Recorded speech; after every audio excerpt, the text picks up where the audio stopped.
Well, hey everyone, I'm Amy, and here at my channel I love to talk about intentional creative living, and sometimes I do videos about reducing overwhelm to live more intentionally and creatively. And my friend Anna is very creative, and her special interest is using things that most people would throw away. So she likes a zero waste sort of a lifestyle, and so I love hearing about her creative ideas with that. So we'll talk more about that in a minute. But today she is actually going to be helping me learn how to do something that I wanted to learn for about 15 years or so, but I've never had the guts to try it. And part of that is because, have you heard of mental load? No, I haven't. Okay, so mental load is what you have in your mind, like a list to do. And okay. sometimes things seem really hard. So especially for folks like me, where maybe we get easily distracted and aren't very good at time management, sometimes some tasks seem so overwhelming we just don't even go there. It's too big a rock to pick up. Right. Okay. So soap making has been one of those things where I've seen other people can do it, so I think, hey, I should be able to do that.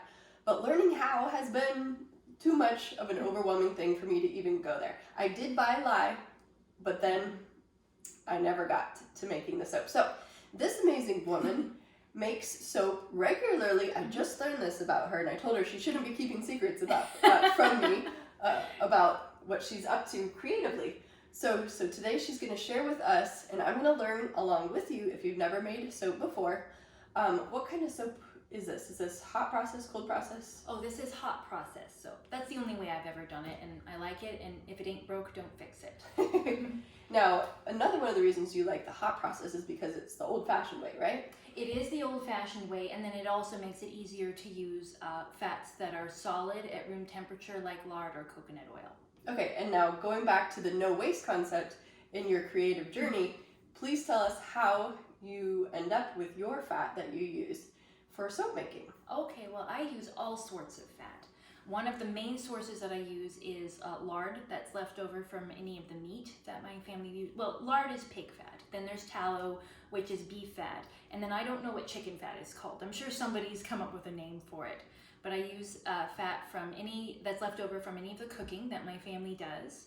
And I will save olive oil from sardine cans and just real smelly stuff like that. And I will keep those in jars in my freezer so that they don't stink up the whole place. And then I boil the fat to make it, to take the scent out. So you said it takes multiple renderings? Right, that's right. You need to boil it a few times with salt and water, and then the scent will go away. So that's even more intense than what we're doing today. Today we're just kind of cheating, and we're going to use olive oil. So This isn't exactly no waste, but I really am excited about learning how to do this. So how do we get started? All right. Well, I have a recipe here that I just found online. All soap contains three things: fat, lye, and water. If you've got those three things, you can make soap. So this is going to be our fat today. And what we have to do is I've got the proportions written down. But instead of just following the recipe, we're going to use all the fat that we have here, and we're just going to use it up. So we've got to figure out the proportions. Ooh, math, I'm afraid of math. Math, yeah, but this is one of my favorite kinds of math. It'll be fun.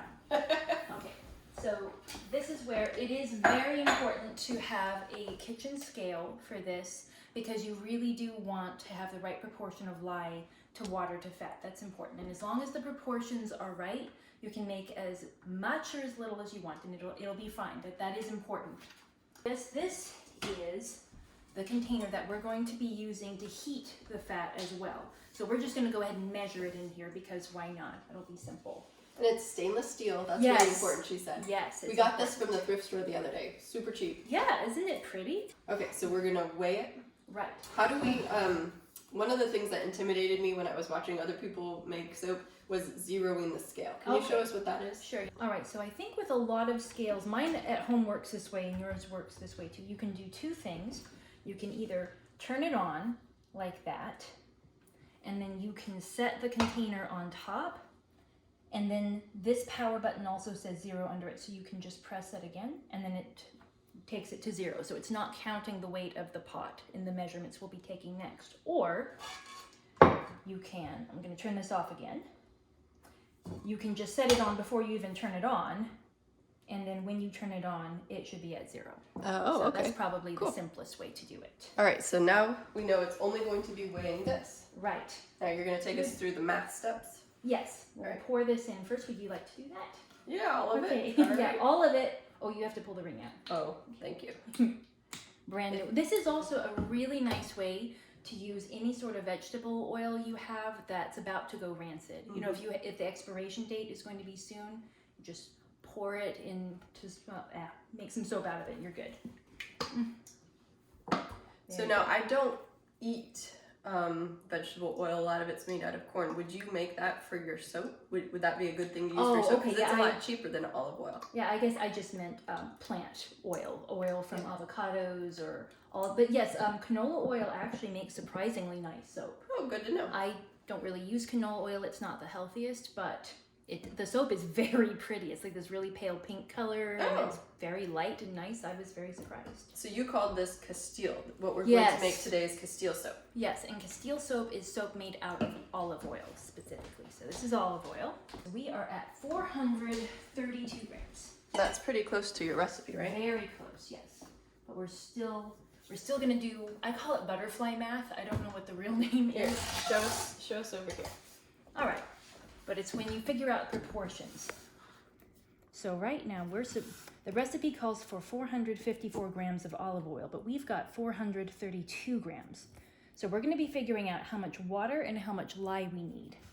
So let's do lye first. So we're going to say 432 grams is to X as 454 is to 58. Okay.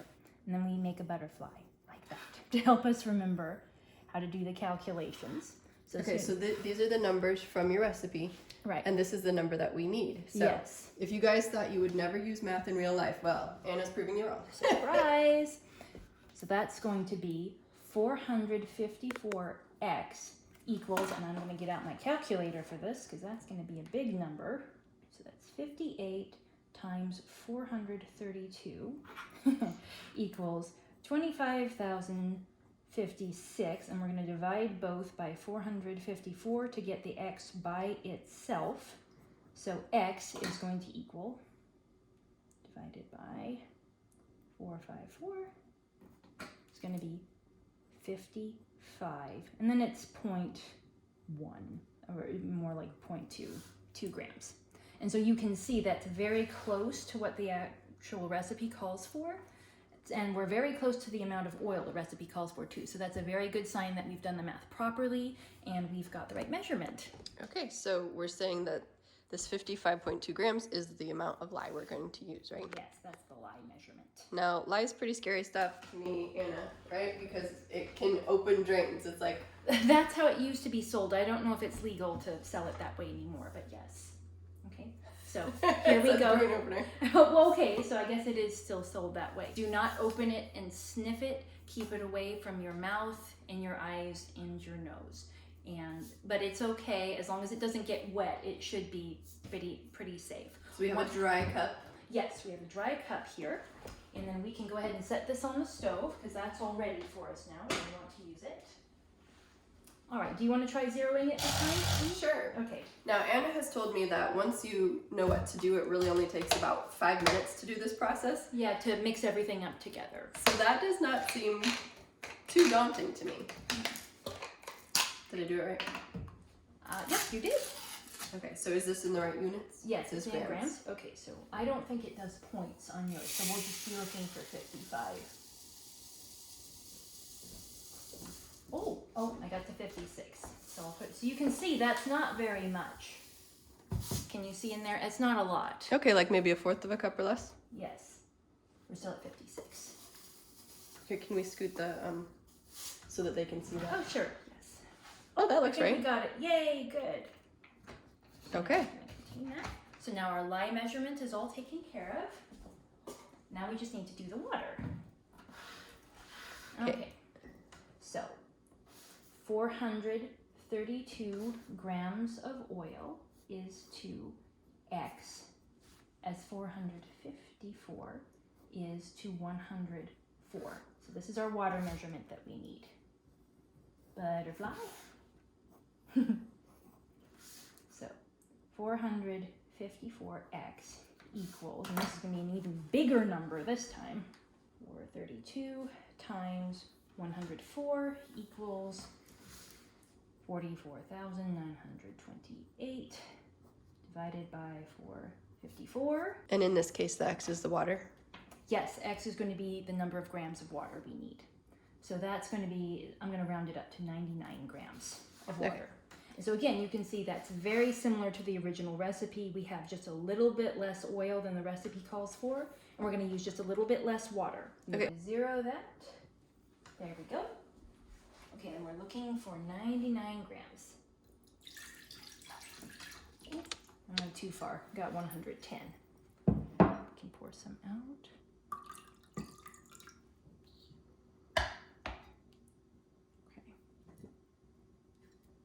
And try to be steadier this time. Should have got you something with a spout. Yeah, I should have thought of that too. Oh well. Oh, there we go. And the next thing to do is to mix the lye and water together. We need to do that outside. Do not do that inside. The fumes that are going to be created are very caustic. They're very unpleasant to breathe. It is not good for you. Don't do it. Okay. Oh, and by the way, we went ahead and we poured ourselves a little vinegar in this cup. It's not water, it's white vinegar to have on hand. That way, if any of the lye water does get on our skin, we'll just pour this on. Lye is basic. Vinegar is acidic, and that will neutralize. Woohoo, you sound like a scientist, Anna. This is our mixing container right here. And it is also stainless steel. That's right. So I'm going to go ahead and I'm going to put, oh yes, stainless steel, very important. I'm going to go ahead and put the water in here. And then we're done with that. And then we're going to carry these separately outside. All right. All right, show us the magic. Okay, all right. So the thing to remember is the snow goes on the lake. We're going to pour the lye onto the water. If we poured the water into the lye, this would foam up in a really horrible caustic foam, and that would not be happening. No, it So wouldn't. we're going to do it this way. And there's really no need to do it slowly. It's fine. And then you can use a long-handled stainless steel spoon to stir this, not an aluminum one, or you can do it the Pioneer way with a stick. So we got this. Here, Amy, come touch the bowl. You feel how warm that is? Yeah, that's the chemical reaction. Okay. So how long does it take for that to get dissolved? Just a few minutes. I'm staying back a little bit. And then we can leave this out here to sit for a few minutes while we heat up the oil on the stove. Okay. Oh, do you have something like a candy thermometer? Would that be easier? Well, yeah, that might be way easier. Thank you.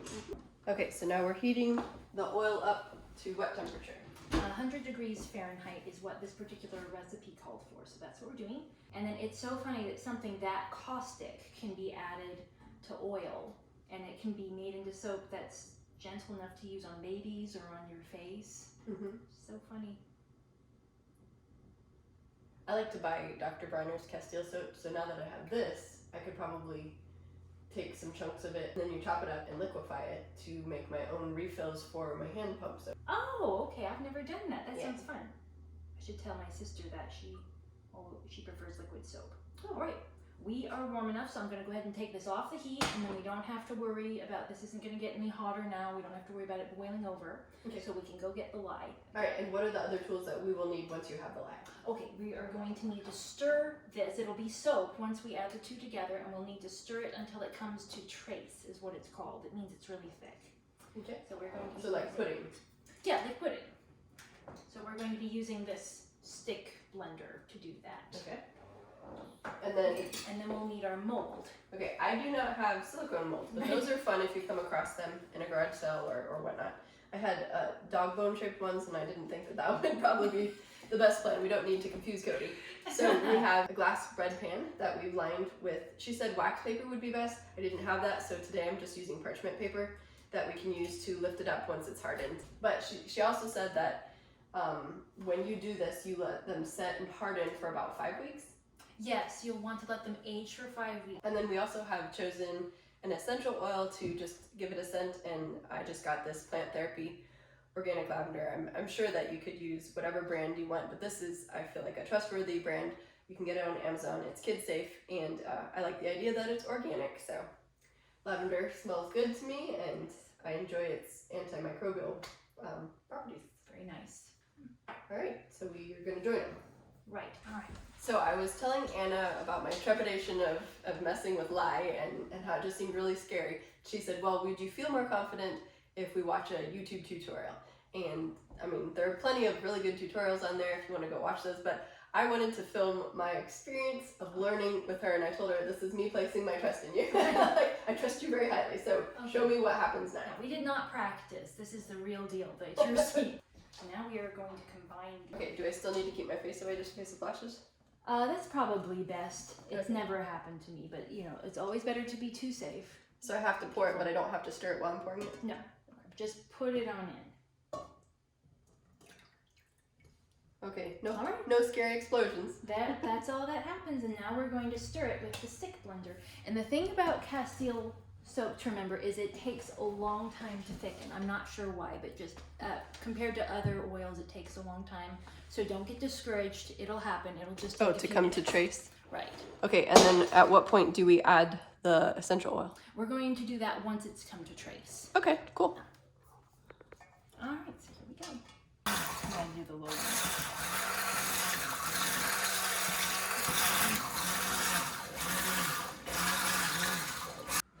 So as you can see, this is thickened up quite a bit. We're not to trace yet. For it to be to trace, you want to, when you drip drops on top, they should stay on top. But right now they're still sinking in. So we're getting there, but we're not quite there. And this is like 10 minutes in? I think this is more like 16 minutes in. Let's have a look. Yeah. So she said using different kind of oils like lard would go quicker. Oh yes, yeah. Anything that's solid at room temperature will go pretty quickly. Mm-hmm. It'll just take a few minutes, but this one, so far, it's been 21 minutes. We haven't been stirring the whole time. We'll take a break once in a while, and then we'll come back to it. Okay, so apparently Anna says that I've picked one of the, well, one of the softest soaps, but one of the hardest soaps to make, simply because it takes a lot of time to whisk this to, what did you call it, trace? Trace, yes. Okay. So can you show us what that looks like? Okay. So it looks like vanilla pudding. That's what your kids said. That's Yeah. what I guess what it was. And you can see it's very thick, and if I drip some on it, the drips don't just, well, you can still see where it has dripped. They don't just reintegrate. Okay. So we can take this out now. Are we going to add this before? Oh yes, we want to add the essential oil. And Okay. We're going to add about a teaspoon Okay, of so lavender oil. should I just guess or pour it into a spoon? Whichever you prefer. I'm a huge fan of eyeballing things, but everybody has their own way. All right, That's that's probably good. good. We're going to stir it up. So that should be good now. I think this took about 40 minutes to get to this state, maybe more like 45. So if you don't want to take that long, use a different kind of fat for it, Right. like a harder one. Yeah, any fat that's hard at room temperature will go very quickly, but a lot of other liquid oils go very quickly as well. There's just something about olive oil. It takes its sweet time, but it's going to make very, very nice soap for us. This is our makeshift mold that we've got ready. We've lined it with parchment paper. Wax paper is better if you're going to do it this way, but we don't have any, so we just use parchment paper. And we've got it in strips, and then that way, once this soap hardens, we'll have lots of leverage. We can pull at it from many different angles. All right, so do you want to pour it in? Or Sure. all right, you do the others. Maybe you could help with the spatula. Okay. Oh, maybe I got it. Yeah, this is like the right size of a pot so that it's not too heavy for my wrist. Oh, that's perfect. Yeah, I really like this pot. And this soap, it's a real crowd pleaser because it's very good for people who have sensitive skin, any sort of skin issues. I have a friend who's allergic to nickel, and that's in a lot of different foods. It's in chocolate. It's in lots of different things, yeah. But she can use this soap just fine. Huh. So I'm gonna wait about 3 or 4 days and then pop it out and slice it. Right. And then how do I put them back together in a loaf in order to solidify or Oh, I harden wouldn't for do that. fines? They might stick together, so give them space. Okay. I like to pack mine in a cardboard box. So there you go. Well, there I go because Yes. this is mine. I'm really excited. that I'm gonna get to use, and I don't think I'll be buying soap anymore. So thank you wow. for giving me the courage to figure this out, and I'm really excited. So the next day this was set up enough. Just lift out. Hopefully I didn't wait too long because now it's been about 3 days, and I'm going to try to slice my soap. Yeah, it still feels soft. Oh good. I'm so excited.